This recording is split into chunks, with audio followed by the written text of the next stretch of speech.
You read the title right. Why I sold all my stocks. But before I tell you exactly why, I'm going to go over a couple things for educational purposes, obviously, not financial advice, as to why you might want to as well. Now, you might be confused if you've been following my series because the whole series is based around you making over $100 a month. And as you know, if you've been following stocks over the I would say last month, they've kind of been in a free fall.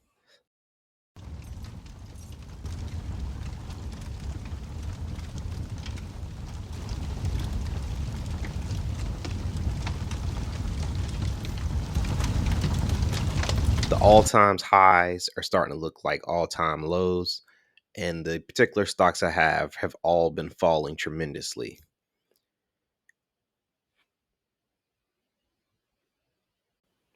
There's a very important rule that most people have to follow with stocks, and it's that you cannot time the market. It's a very hard thing to do. It's very hard to sit there and know when something's at the bottom or when something's at the top. Seems like less than 5% of people can actually do this successfully, and there's millions of people in the stock market. But it's one of the things that if you can do it, you can make a lot of money. So let me get to why. Why did I sell my stocks and why you might want to as well? Now, I, like most people, like to check my stocks pretty much daily or sometimes multiple times a day. And I've been watching them just fall, fall, fall, and fall. Now, originally, it doesn't bother me because, like any seasoned investor, put that in quotes, you know it's going to go back up. You know you don't actually absorb the losses until you sell your stocks. So you could be a millionaire, you could be broke, you could be poor. Like none of it matters until you sell your stocks. And one thing I learned from my investments in crypto is nothing matters until you take it out. You could literally, especially in the crypto world, it moves so fast that you could wake up one day, your thing's worth $800. You could wake up the next day, it's worth $80,000. But if you don't take it out and then the next day it's worth $1, it's all it's worth. It doesn't matter. It doesn't matter that it was worth a ton of money. Same with stocks. As they go up and down, nothing really matters until you take it out. So in most cases, because people can't time the market, it's better just to leave it alone. Leave it alone. Leave it in there. Do not touch it. Do not absorb losses. That's like the worst thing you could ever do in crypto. And I believe it's very similar in stocks. Like, why would you just, oh, uh, I paid $2,000, but I took it out and I still got my $200. I'm so happy I did that. It's like, yeah, but what you gonna do with that? Or even worse, the people that's like, oh, I took it out when there was still $20 left. Like it was more of a Hail Mary for it to go back up. But why absorb so much of a loss? So anyway, that brings me back to my actual point with this. When you take things out, right? If you take it out at a loss, it's a twofold process, depending on what you're trying to do. A, are you just trying to get out whatever little money you have? I wouldn't recommend doing this unless you've heard some terrible news about whatever stock it is. Like if a company comes out and they just say, hey, we screwed up, we lost all investor money, something like that. Yes, you should get out. You should sell everything you can as fast as you can. But if nothing is wrong, like if you look at the reason as to why something is down and there's barely anything there other than just maybe some people felt weird, sometimes people just sell because they hit their goal. You should always have an exit plan when you're doing any type of investment. Maybe someone just sold, so now the stock's gone down some, and sometimes that causes a little bit of a avalanche where some people sell, other people see them selling, so then they sell. Price goes down more, so other people sell. Things like that, because usually that's going to go the other way, because there's going to be somebody out there that's going to say, "There's nothing wrong with this stock, and now it's at a discount. Let me buy back in." Which is why it's easier just to ride the wave usually. The second reason as to why you might want to sell stocks is, especially at a loss, is if taxes are coming up. The taxes is one of those things most people don't think about, but your losses go into the calculation. It's like capital gain losses versus capital gains wins. So, one thing you can do if you've made some money in dividends is to kind of offset it with some losses. Think you might see where I'm kind of going with this now. It's starting to make sense. The wheels are turning. So, the reasons why I sold my stocks are really twofold. One, I was thinking about the taxes. Now, I haven't had a lot of dividends this year, um, but because of my dividends in TSLY, I had bought some stuff in SoFi and things. I've had some gains.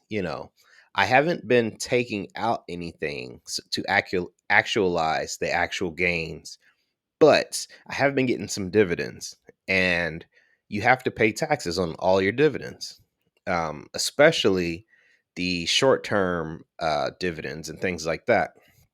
So by taking some losses, you're able to offset some of that, right? So you can help yourself there.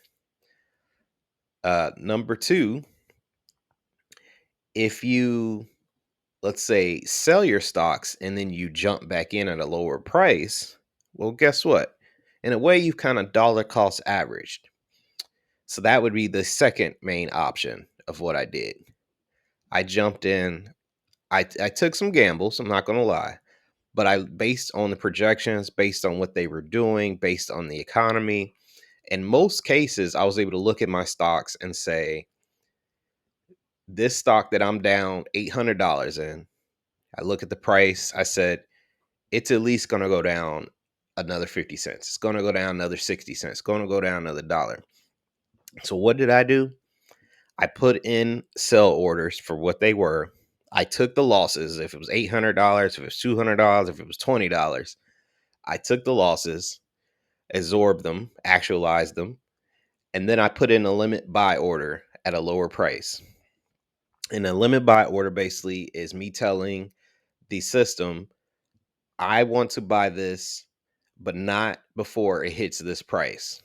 So I put a price, like I said, maybe 50 cents, maybe 30 cents, maybe 20 cents lower than what it currently was.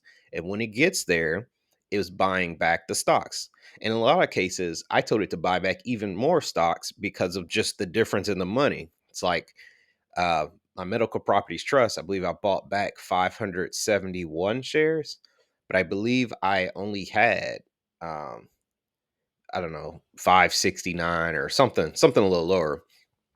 Um, I did the same thing with SoFi. I sold my SoFi and then I put in a lower limit price. I bought that back. TSLY did the same thing. TSLY is actually held up pretty strong in comparison to the other ones, but it did also start to fall and it's been showing kind of a free fall ever since. But did the same thing. I lowered it, bought back in. So basically, every major stock I had, I did this with. I just basically jumped back and forth, back and forth. So to close, so I don't make this video too long, as this won't be a traditional hobo talks. Just wanted to say this is why I sold my stocks, and you might want to as well. Now, one last thing I'll say about this, it's kind of my little bonus nugget. Um, as I was saying earlier, time in the market is very hard. I was able to basically do this because everything that I could see is saying it's going down. And I was okay with, in a way, missing the dip because, there's the whole catching the knife type thing. And if you time it wrong, if you say, yo, I'm going to wait till Wednesday and then I'm going to buy it back. If on Tuesday it starts going up, you may start to essentially lose even more money because you sold at one price, it went higher, and now you have to buy back at the higher price just to try to, you know, go run it back up. So I wouldn't recommend that everyone do this. What I did, The easiest way I could do this was to sell it at its current price and then do a limit order. So the system's automatically looking for that number. It's nothing, because some people will set an alert and say, okay, let me wait for this alert to go off and then do it. I didn't want to do anything like that. I did it.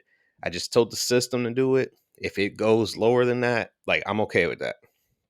Maybe at some point I'll look at it and I'll think I got to do something different. But right now I'm okay with it. And so these are really the way. So just a summary. Let's totally summarize it up. The first reason that you might want to do it is taxes. If you sell, you actualize your losses, it helps you out on taxes. Number two, by doing this now, you can save yourself money on losses. So if the price is, let's just make it simple. If the price is at $10 and it's going down, you want to get back in at 8. You basically save yourself money for 9. You know what I'm saying? So instead of it going 10 to 8, you losing 20% of your total purchase or your total amount. By you selling it at 10, waiting for it to get to 8, you basically save yourself that whole in the middle section right there. And then if it goes back up, think you also save money on the 9 to the 10, all the way back to whatever it previously was. So that's number two. And lastly, possibly the most important thing, even though it's kind of more of an in your head thing, is you can dollar cost average back in. You can jump in at a lower number, which then just think about it. Just exponentially, it just kind of looks better. If you were in at $10 and things have dropped down to 8, and let's say your that particular stock then goes up to $11. When you look back at it, you're not going to see that, oh man, look at how far down we were and we fought our way back. We made it back to 11. This is so exciting. We've made $1 per share. That's not going to be so exciting. But if you look back at it and you see, oh, I bought back in on all this at $8 and now we're at 11. Now you can see we've gone up multiple dollars, $3, $4, things like that across all your stocks. And the little other piece of that is, guess what? You still get your dividends. It doesn't matter what price you bought it in at. All it matters is how many shares you have. So the more shares you have, the more dividends.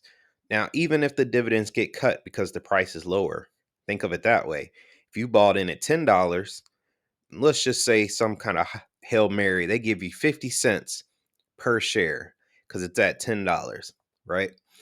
Well, if it goes down to $8 and they say, oh, we can't pay this, we got to drop it to 40 cents, 30 cents, something like that, because we're not making as much money, we're getting hit because of the stock market. Well, now you bought in at $10 expecting 50 cents, but now you're only getting 40 or 30 cents. Like if you're someone who's trying to hit a certain number, that can be devastating to your thing.